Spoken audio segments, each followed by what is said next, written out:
What's going on, everybody? Happy Friday at the end of the week here. Got another episode involving the 2023 college football season. Looking forward to the season. We are right around the corner. It just seems like every single day we get closer and closer to it. Last episode we talked about the Big Ten. Today we're going to be covering the Big 12. That's going to, the majority of the episode is going to be. For the next couple episodes, we're going to be highlighting all of these. I think next week we're going to do one episode covering a bunch of sports on Monday. Friday we'll do the Pac-12. And then the following week on that Monday, I believe that is Monday, August 8th, 7th, August 7th, the SEC will be covered because that is the one that everybody cares about the most. So we got to have a single day for that to cover it all. This is your Sports Digest. I'm your host, Alex McNinch. We've got a lot to cover here in the Big 12. We've got some new teams that are joining the conference. How are they going to do this season? Well, let's find out. Let's kick it off with a team that has the highest expectations, the highest ranking coming into the season, and that would be Texas. Obviously, last year, kind of an underwhelming, I guess you could say, season for their standards and what they thought their team would be. Quinn Ewers got hurt. Hudson Card had to come in and play a bunch of games. Now, with a full offseason, transfers, recruiting, and all this other stuff, they've been able to create this team. Quinn Ewers is going to still be at the helm at quarterback this year, although and despite Arch Manning coming in as a true freshman, trying to compete for the job. Ultimately, Quinn Ewers wins the job, will take over. I guess not take over, remain the starting quarterback for this Texas team. They lost Bijan Robinson. That's a big part of their offense, especially when Quinn Ewers was out. But they come back this year with a running game that they can easily find a replacement of. C.J. Baxter, the main guy to talk about here as the starting running back. I know they have Jonathan Brooks right now in a lot of sites as the starting running back, but C.J. Baxter, a 5-star freshman, I can easily see him sliding in and being one of those incredible Texas freshman running backs to take over the team, take over the program. Kind of just looking at this team a little bit more. It's the entire offense is to kind of note about. Xavier Worthy is back. Jordan Whittington is back. They got A.D. Mitchell transferring out of Georgia, come over. Offensive line is all returned except for one. This team should be. Let me say that. This team should be competing for a playoff spot with how good they are. The defense is questionable. Defense has got some new players to it. They brought Trill Carter in from Minnesota, Gavin Holmes from Wake Forest, Jalen Catalon, a safety from Arkansas. All of them coming in, taking over. And then you still have the remaining starters on defense, Jalen Ford manning up that linebacker core, Tavondre Sweat and Barron Sorrell being the two guys with previous starting experience down low. In the middle, I like what this Texas team is doing. I like how they build around the guys they already have there. When looking at the team, this is 100% a 10-win team. Texas's over/under for total wins this year is 9.5. Looking at the schedule, I think they get 10. Your notable games to look at here: you got at Alabama week 2. You're at TCU. That could be a tough one.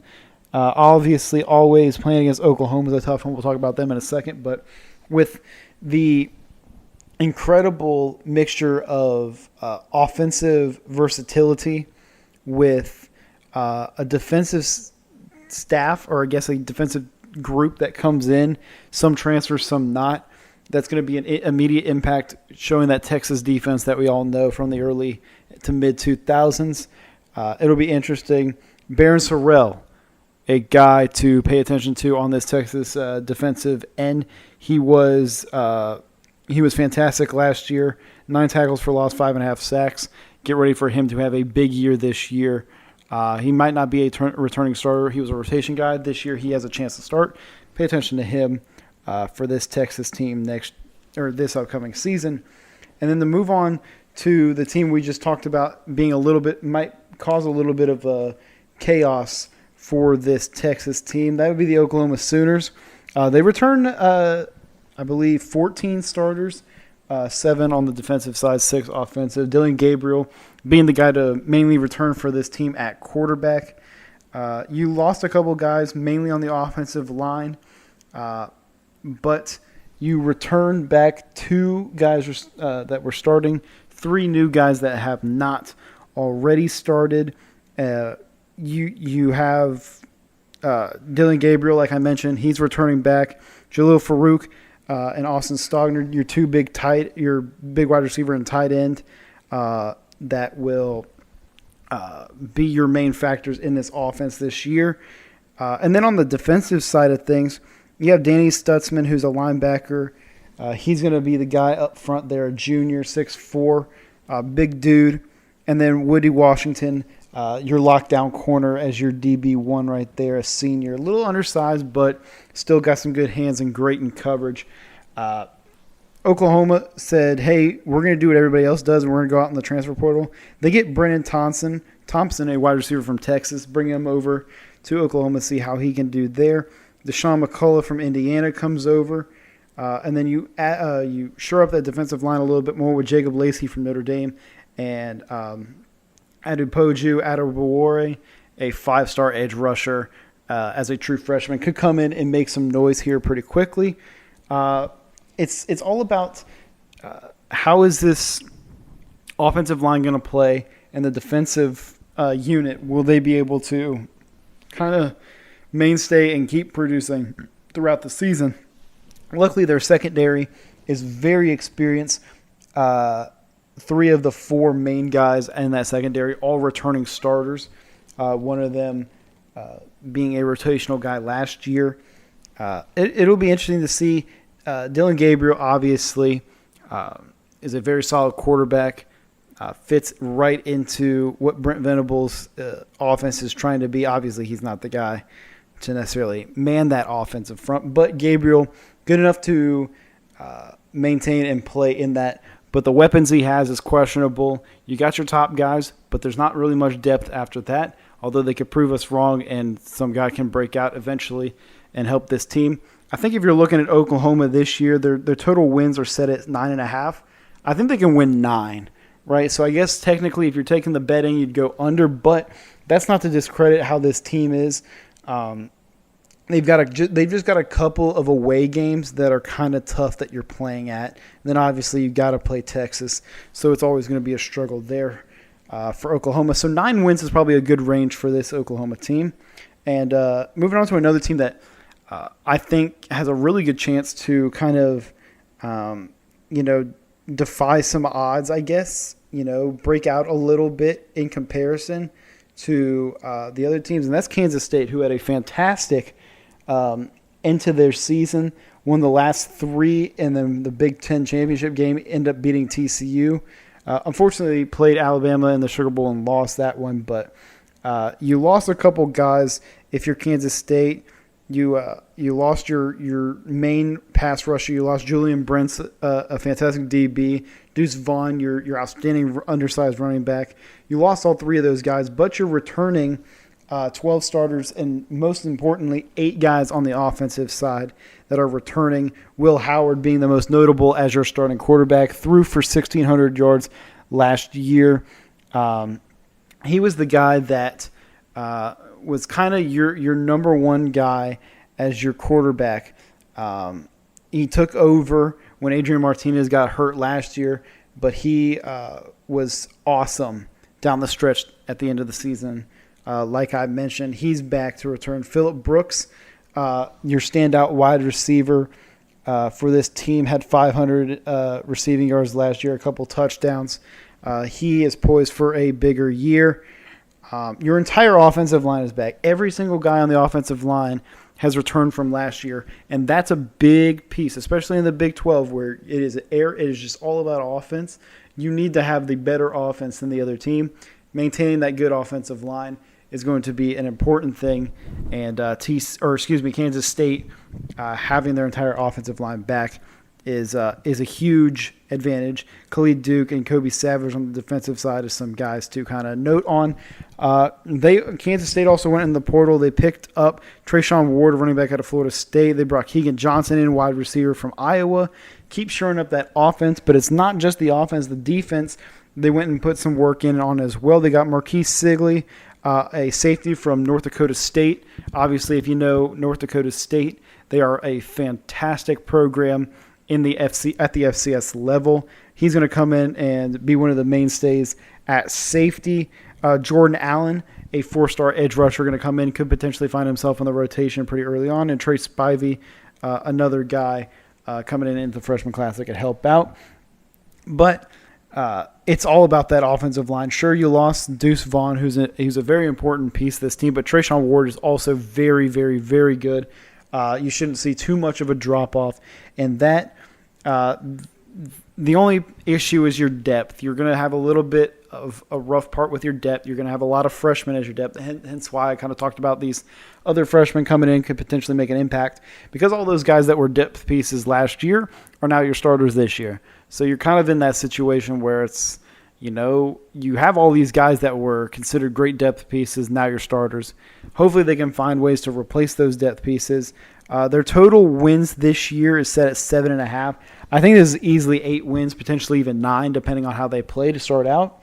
They got a couple of rough road games throughout this year, but if those are your only 3 losses that I think that they can lose on the road, that's a really good season if you're Kansas State. Moving on to the next team, and this team obviously has a lot of talk around them. The TCU Horned Frogs, who made it to the College Football National Championship last year. And we all know what happened in that game. We don't have to talk about the score. We don't have to talk about the performance. But it was terrible. And TCU obviously is going to take what they learned last year. They're going to put it into what they can do this year. They lost Duggan. They lost Quentin Johnson. Your 2 main guys. You lost Kendry Miller, your stud running back. They didn't even get to play in the national championship game. But the good thing is, if you're TCU, you're returning a lot of guys that have experience, especially on the defensive side. But Chandler Morris is going to take over at quarterback this year. Only threw 27 passes last year for a touchdown, 145 yards. Didn't get to play much, obviously. But you're bringing him back. Hopefully he can take over the Sonny Dykes offense and Kendall Briles offense, I guess you could say. Hopefully he's an interesting piece for them. Savion Williams, who is one of my favorite guys down the stretch for TCU, a guy I loved watching. He's going to be awesome. And then on the defensive side, Josh Newton, Johnny Hodges, 2 of your guys that were there last year and important pieces, potentially can help this team for this season as well. But the biggest thing about TCU in their offseason that they had, sure they had some turnover of a lot of seniors entering the draft and whatnot, but they were like, hey, we're going to go ahead and go into the portal and get a bunch of guys that are super talented. JoJo Earl and J.P. Richardson, 2 wide receivers, Earl coming from Alabama, Richardson coming from Oklahoma State, are the 2 notable guys to talk about here on this offense. And when you have an inexperienced quarterback like you are in Chandler Morris, you need to surround him with some of the best weapons you can. And those 2 guys, Richardson and Earl, really going to help out this offense with some of the craftiness that they have going around with some of their motions and all that. That's going to be an interesting and great dynamic you're having there. And they also took somebody else from Alabama. They took Trey Sanders. He's going to be probably your starting running back, I'd say. I know Amani Bailey might split reps with him, but Bailey and Trey Sanders, both as your 2 running backs, are going to be fantastic. If you're TCU, great way to replace Kendry Miller, who was fantastic for them up until getting hurt at the end of the year. They also brought in a couple guys on the defensive end. Avery Helm, a DB from Florida. And Marcus Deal, a 4-star defensive lineman. But like I said, you're returning a lot of guys on the defensive end or defensive side of things. 7 returning starters on the defense. It should be interesting for TCU. Obviously, you're not going to be as successful as you were last year with Max Duggan at the helm, but I don't think that this team is going to drop off as hard as a lot of people are expecting them. Their win total is set at 7.5. I mean, you look at this is easily 8-9 wins if you're TCU. And I know we've talked about the other teams, and it's like, dang, we're getting a lot of wins here at the top of the Big 12. But in a conference where it's a very top-heavy group, we'll start to see it with the Pac-12 next week when we cover them. It's a top-heavy group. And so the teams like TCU are going to take advantage of these other new schools that are going to come in to the conference that maybe aren't as experienced, and they're going to capitalize on those types of wins. With Sonny Dykes being a fantastic coach, I don't see TCU really having any issue, with adapting to the new players on their team. The next team we're going to cover, we're going to stay in-state as we will with a lot of these Big 12 teams. The first team we could talk about here is Texas Tech. Last year going 8-5, returning 13 guys, 6 on both sides of the ball. It's an interesting team. You lost Tyree Wilson, who was a first rounder. Kobe Minor, another guy important to this team. But you're bringing back Tyler Schrow. He is the new starting quarterback. Was hurt a couple of the years. Started his career at Oregon. He's going to finally take over at quarterback for Texas Tech. And he's got some great guys around him. Taj Brooks, Duran Brantley, and Miles Price are 3 guys on that offensive side in the skill positions that are going to be really impactful for them. Couple offensive linemen returning, but if you're looking at the defensive side, you're getting a lot of guys that are important. 2 of those guys being Rashad Williams and Malik Dunlap, 2 DBs. And then Dadrion Taylor Demerson at safety, who is going to lead that front in that aspect.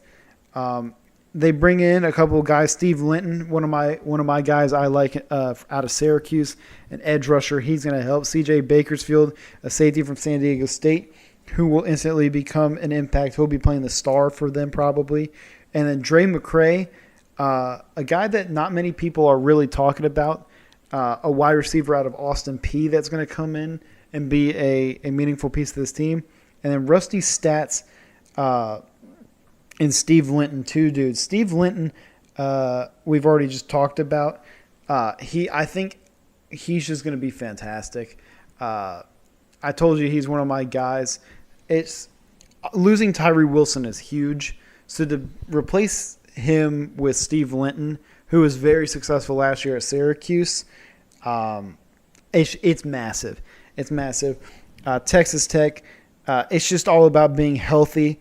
Will these guys be as impactful? Will Tyler Schrow stay healthy? Because if Schrow doesn't stay healthy, then Texas Tech is going to struggle mightily this year. But I'm basing everything on, health is in their favor. Their schedule is in their favor a lot of the time. You look at Texas Tech, their wins are set 7.5. I think they win 7. 7 or 8 is around the range. They can, with a normal Big 12 schedule, not really playing anybody out of conference. That's interesting. Besides Oregon, you're playing Oregon week 2, but you play them at home. So there's a potential chance there that you could steal that one against Oregon, a very good team. It'll just be based on how this defense is played, how this offensive, health can be throughout the season.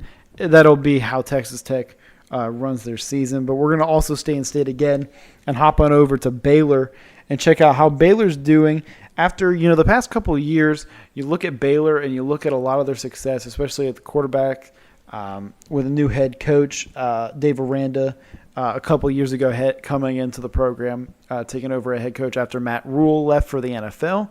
And he instantly put this team as a top 15 team in the country. And now you're trying to rebuild some of these pieces back together, figure out what do you really have within some of these guys. Blake Shapen is one of the guys that he has.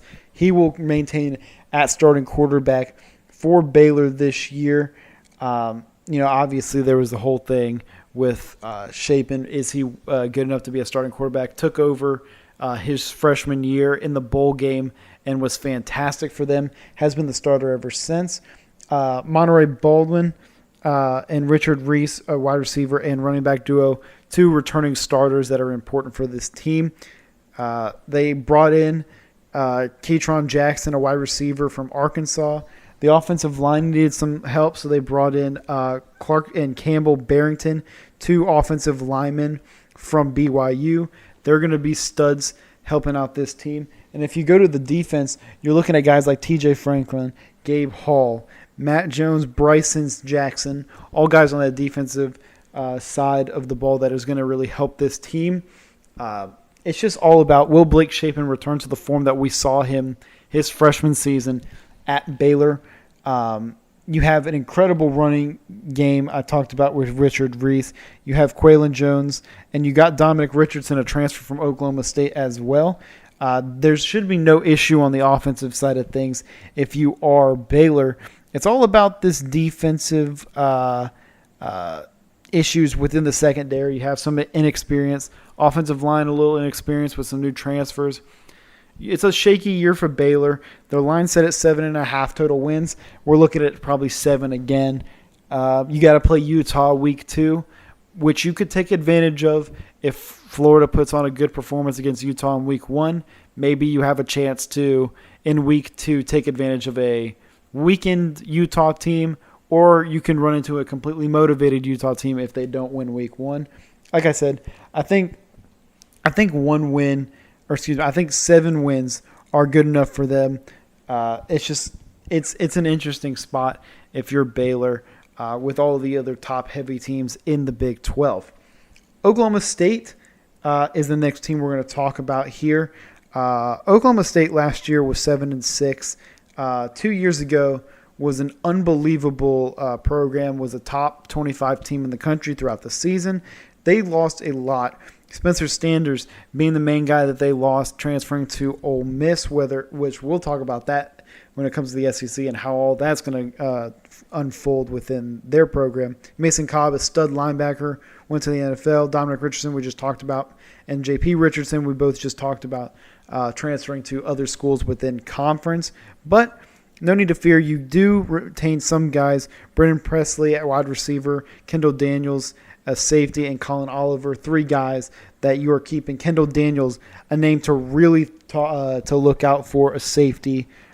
He has a chance to really break out this year and be a key guy when it comes to the NFL draft in the next couple of years. Only a sophomore this year.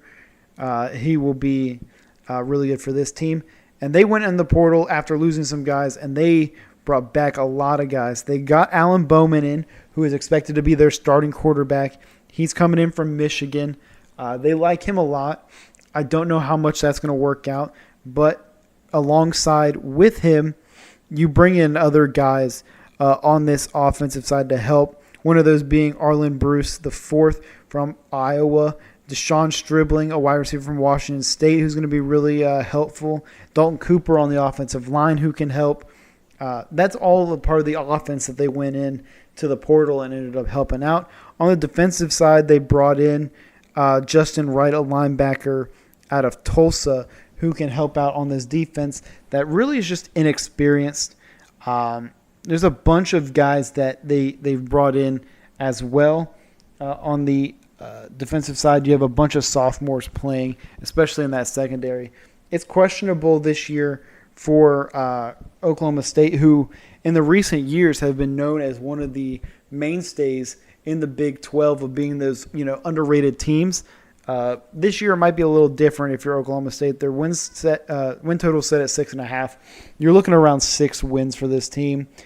I just don't know when you're playing some of these other teams in the Big 12 how you fare out. Now, again, Oklahoma State is one of those teams where if someone catches fire, say that being Alan Bowman at quarterback, if he can catch fire and play at a really good level after not playing much at all at Michigan, you could really see a chance of this team maybe winning 7, maybe winning 8. It's just how big it's how Oklahoma State and Mike Gundy go.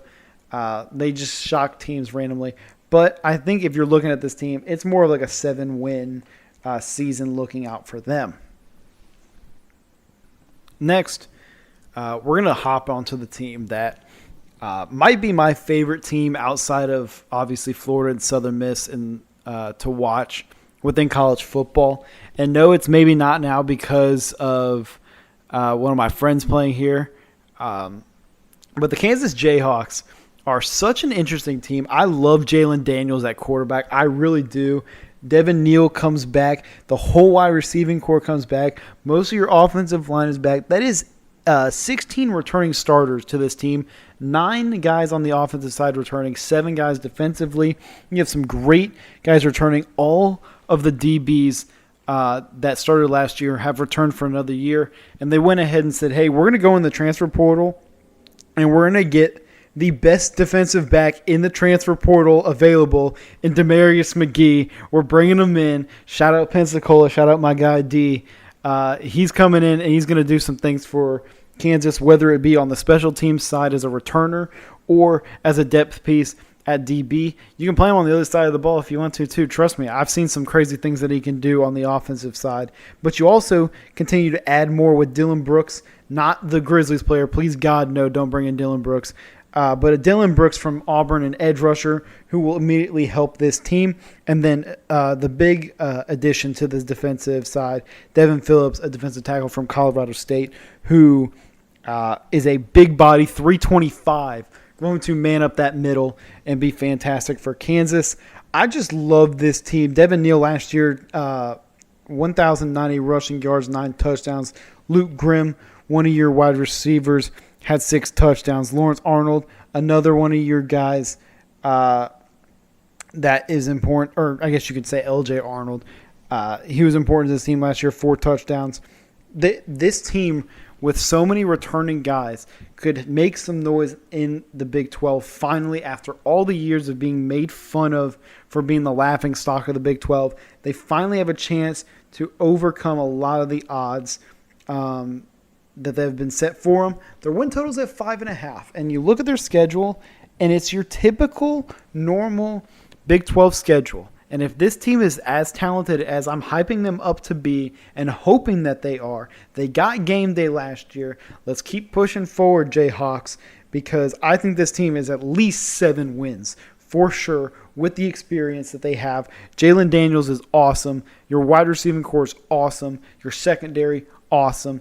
You got some work to do on that defensive line, but bringing in Devin Phillips is just the starting point of setting the tone for this season. I think Kansas has a chance to really shock a lot of people and maybe screech their way up as one of those sneaky teams towards the end of the season.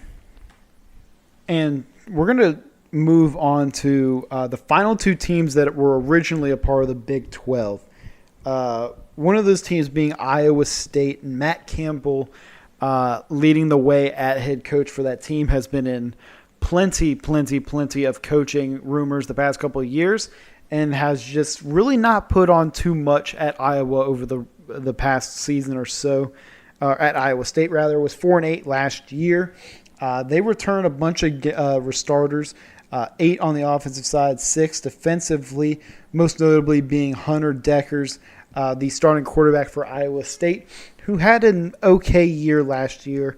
They're really hoping that he can take that next step this year. Jairell Brock, their starting running back, is fantastic for them. Jalen Noel, a wide receiver, is awesome for them. And then on the defensive side, Gary Vaughn, a really good tackling linebacker, kind of what you need to do if you are a linebacker, I guess. And then TJ Tampa, who is one of the few experienced guys in that secondary that can help out. It's interesting. Their defense is really solid. When you think of Iowa State, you're always thinking of solid defense. It's just, will Deckers take that next step in his junior year? Will people be able to stay healthy? Will the depth be enough for this team? Can they take and win those close games? They had 10 games in a row that they have lost now where the game has been decided within 7 or fewer points. And that's just poor management towards the end of the game.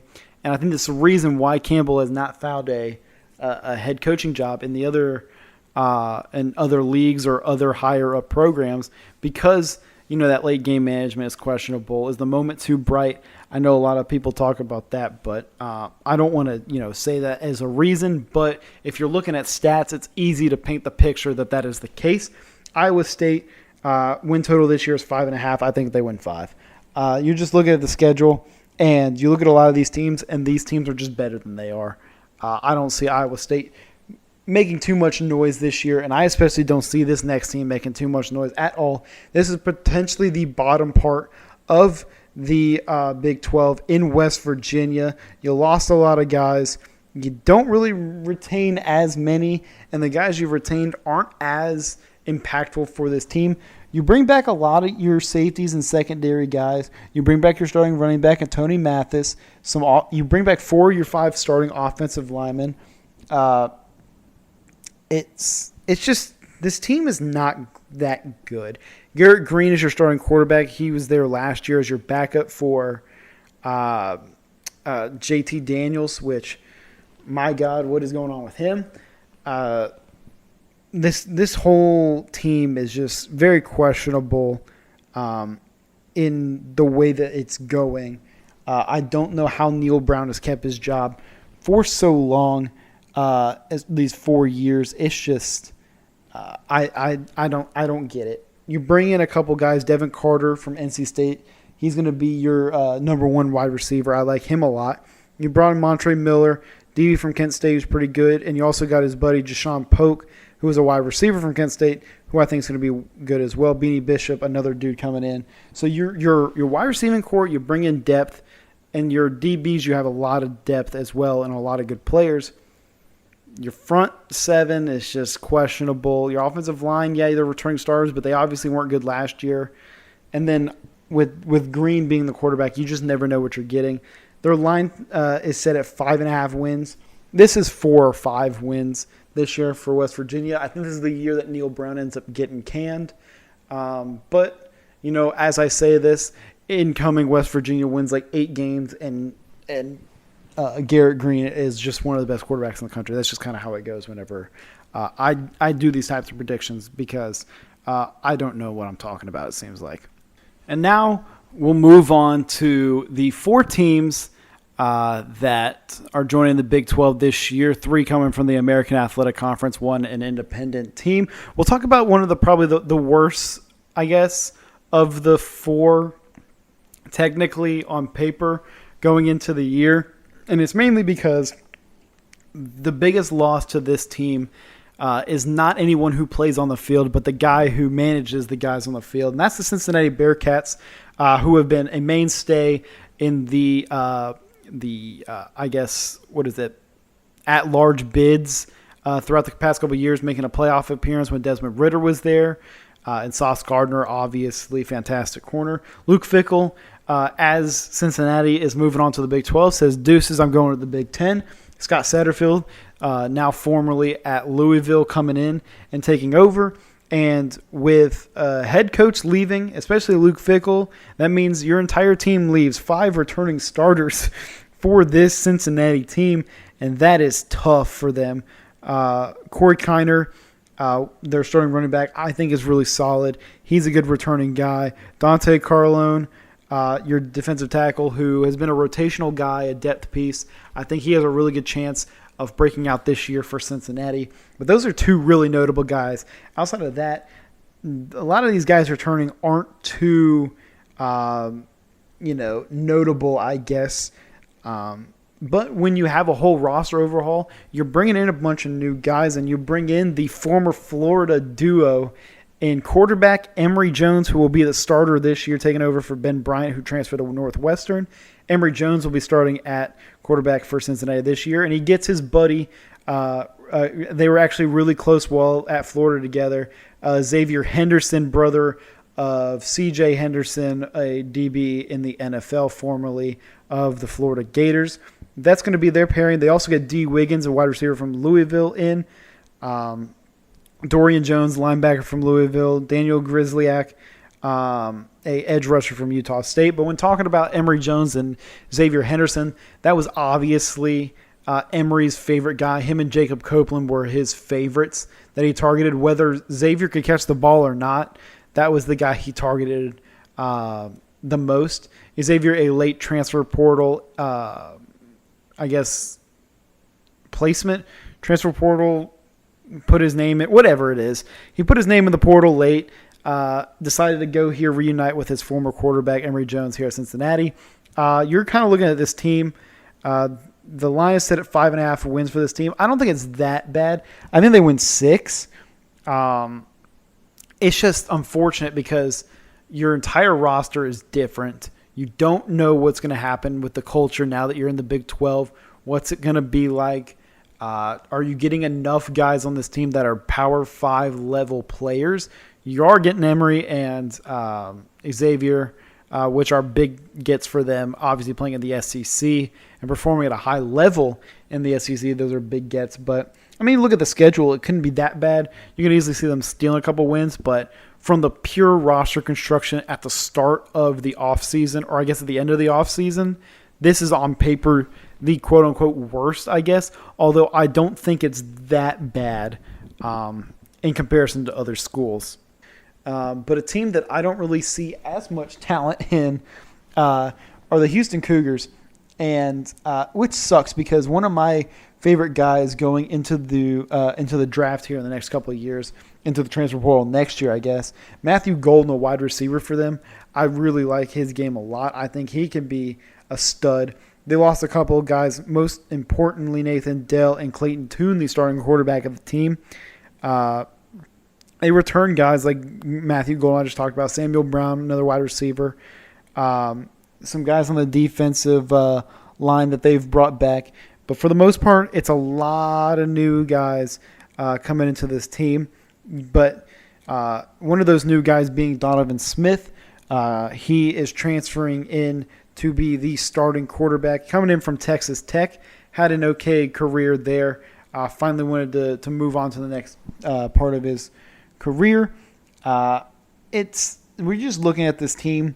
I don't really know. The good thing is you have experience within the Power 5 at quarterback with Donovan Smith. That's a big thing. Golden and Brown are going to be so fun to watch. Like I said, I really love Matthew Golden. Even Joseph Manjack is really good at wide receiver, is the third guy. But it sucks. Alton McCaskill transferred late. The running back room is questionable. There's not much offensive line depth. Secondary is meh. It's going to be a rough first year for the Cougars in the Big 12. Their line set at 4.5 wins after winning 8 games last year. I think they win 4 games right on the dot.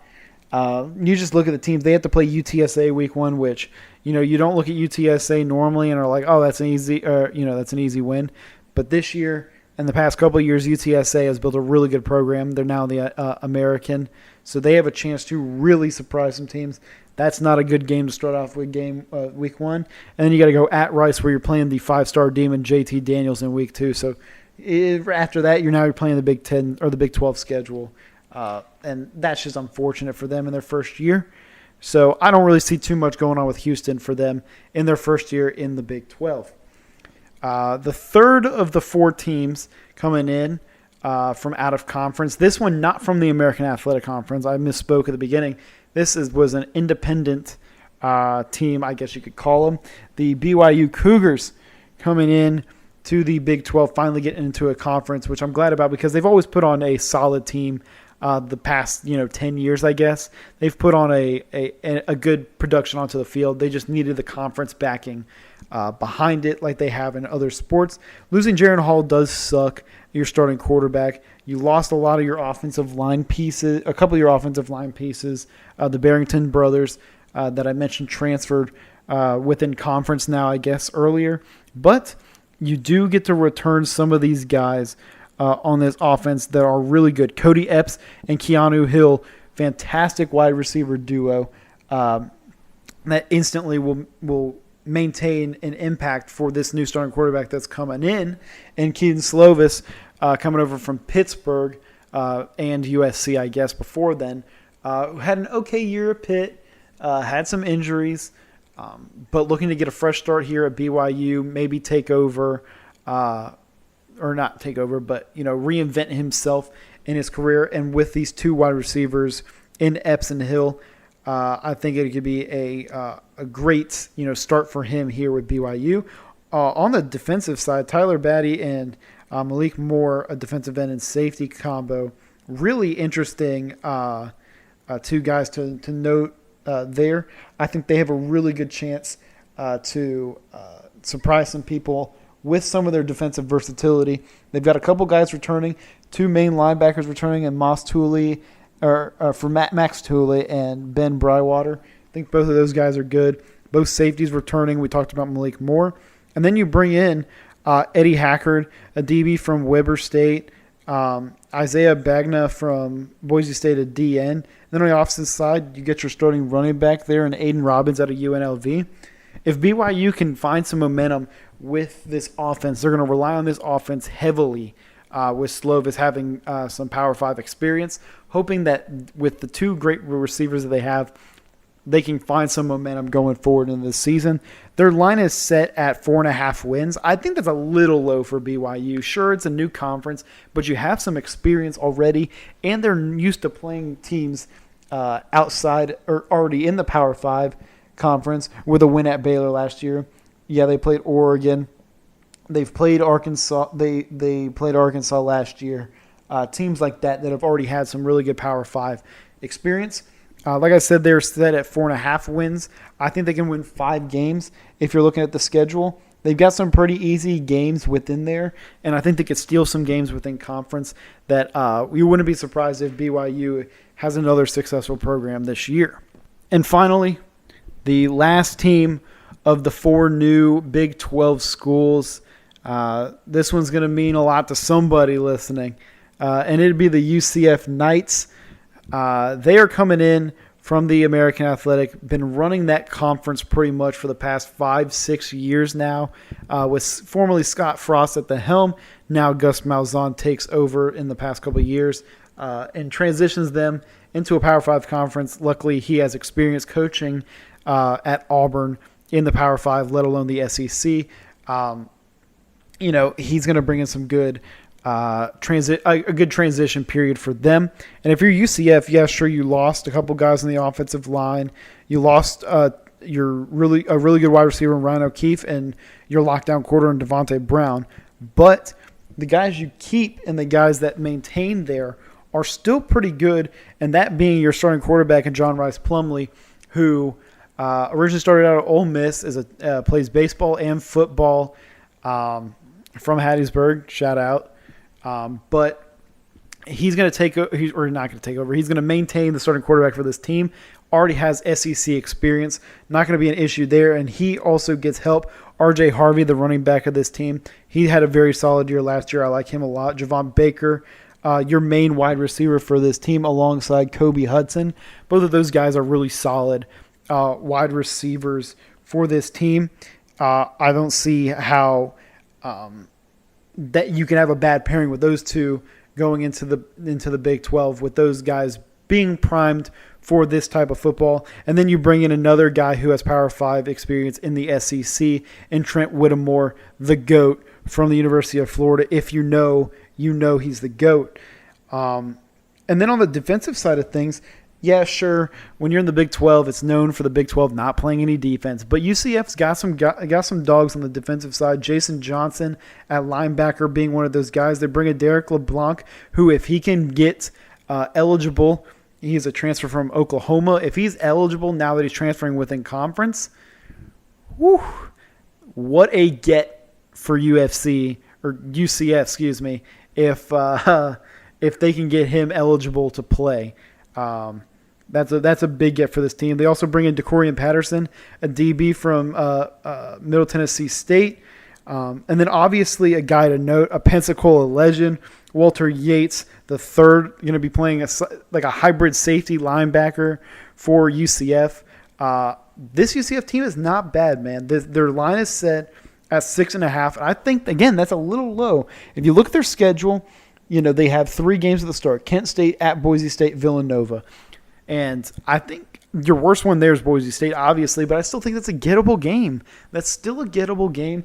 And then you're just running the Big 12 schedule as normal, and all you got to do is knock down some of these teams that you catch lacking each week, and UCF can find their way up there in the Big 10 or Big 12 schedule and rankings.